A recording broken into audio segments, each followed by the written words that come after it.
Indian constitution में total 448 article है, फिर भी आप कॉन्स्टिट्यूशन का लास्ट आर्टिकल देखें तो वो है आर्टिकल नंबर 395। ऐसा कैसे? हाय एवरीवन, मैं हूं तनु और आप पढ़ रहे हैं सोर्सेज ऑफ इंडियन कॉन्स्टिट्यूशन। पर इससे पहले इंडियन कॉन्स्टिट्यूशन का जो स्ट्रक्चर है वो समझ लेते हैं। देखिए, 26 नवंबर 1949 जब हमारा कॉन्स्टिट्यूशन बनके रेडी हुआ था, तब इसमें टोटल 395 आर्टिकल, 22 पार्ट्स और 8 शेड्यूल्स थे। पर तब से 2024 अब तक टोटल 448 आर्टिकल्स, 25 पार्ट्स और 12 शेड्यूल्स हैं। और कॉन्स्टिट्यूशन में जो पार्ट्स और शेड्यूल्स हैं ये क्या होते हैं, इसे भी समझ लेते हैं। देखिए, कॉन्स्टिट्यूशन में जितने भी आर्टिकल्स हैं इसमें स्पेशली टॉपिक वाइज बनाया गया है। जैसे आर्टिकल 12 से लेकर आर्टिकल 35 तक फंडामेंटल राइट्स की बात करते हैं।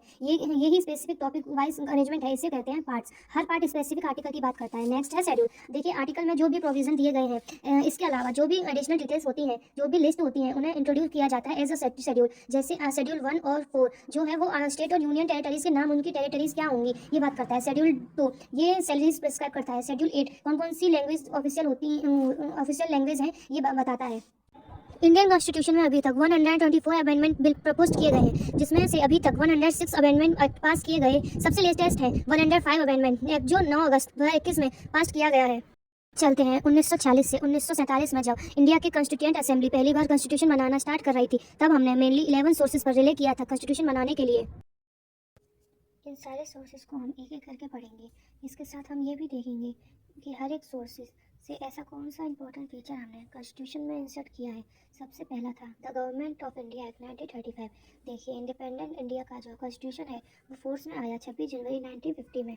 पर इससे पहले ब्रिटिश इंडिया का जो लॉ ऑफ लैंड था वो था गवर्नमेंट ऑफ इंडिया एक्ट 1935। इसलिए जब हम कॉन्स्टिट्यूशन बना रहे थे तो ये जो गवर्नमेंट ऑफ इंडिया एक्ट था ये बहुत ही अच्छा रेफरेंस पॉइंट था, अच्छा सोर्स था। तो गवर्नमेंट ऑफ इंडिया एक्ट, ये 3 सबसे इंपॉर्टेंट चीज़ें जो हमने ली हैं वो हैं emergency provinces, public service commission, judiciary मतलब सुप्रीम कोर्ट, हाई कोर्ट और सब कोऑर्डिनेट कोर्ट का जो स्ट्रक्चर है वो भी यहाँ से लिया है। इसके अलावा फेडरल स्कीम ऑफ गवर्नमेंट और ऑफिस ऑफ गवर्नर भी यहीं से लिया गया था।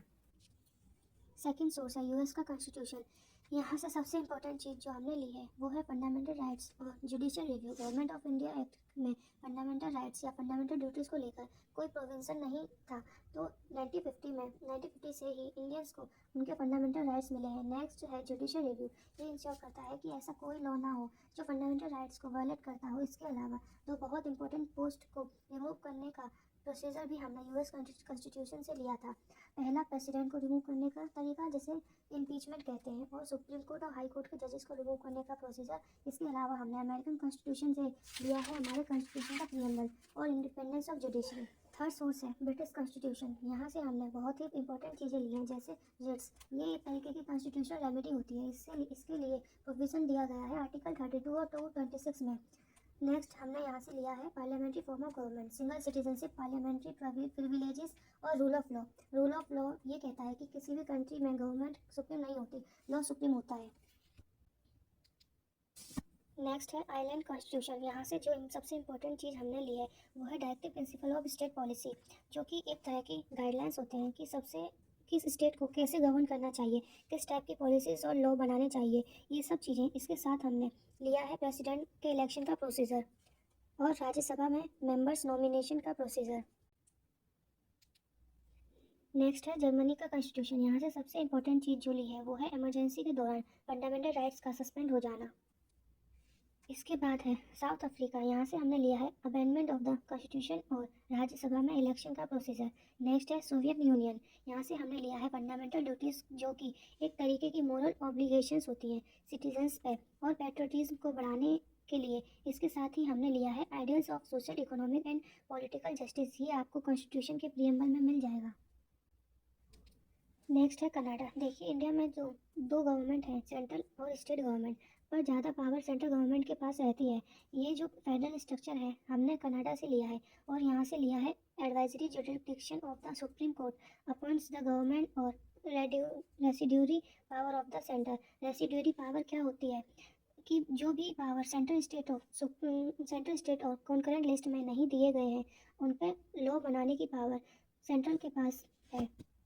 नेक्स्ट है ऑस्ट्रेलिया, जहाँ से हमने कॉन्करेंट लिस्ट ली है, जो है 7 शेड्यूल में freedom of trade and commerce of parliament के दोनों हाउसेस के जॉइंट सिटिंग का प्रोविज़न। नेक्स्ट है फ्रांस। फ्रांस से हमने लिया है the ideals of liberty, equality और फ्रेटर्निटी एंड रिपब्लिक। ये चारों इंपॉर्टेंट वर्ड्स आपको हमारे प्रीएम्बल में मिल जाएंगे। और लास्ट है जापान, जहाँ से हमने प्रोसीजर एस्टेब्लिश बाय लॉ लिया है। ये वीडियो थी हमारी सोर्सेस ऑफ इंडियन कॉन्स्टिट्यूशन की। अगर ये वीडियो हमारी अच्छी लगी आपको तो लाइक करें, शेयर करें और सब्सक्राइब करें। ऐसी और वीडियोज़ को देखने के लिए सब्सक्राइब करें। Thank you.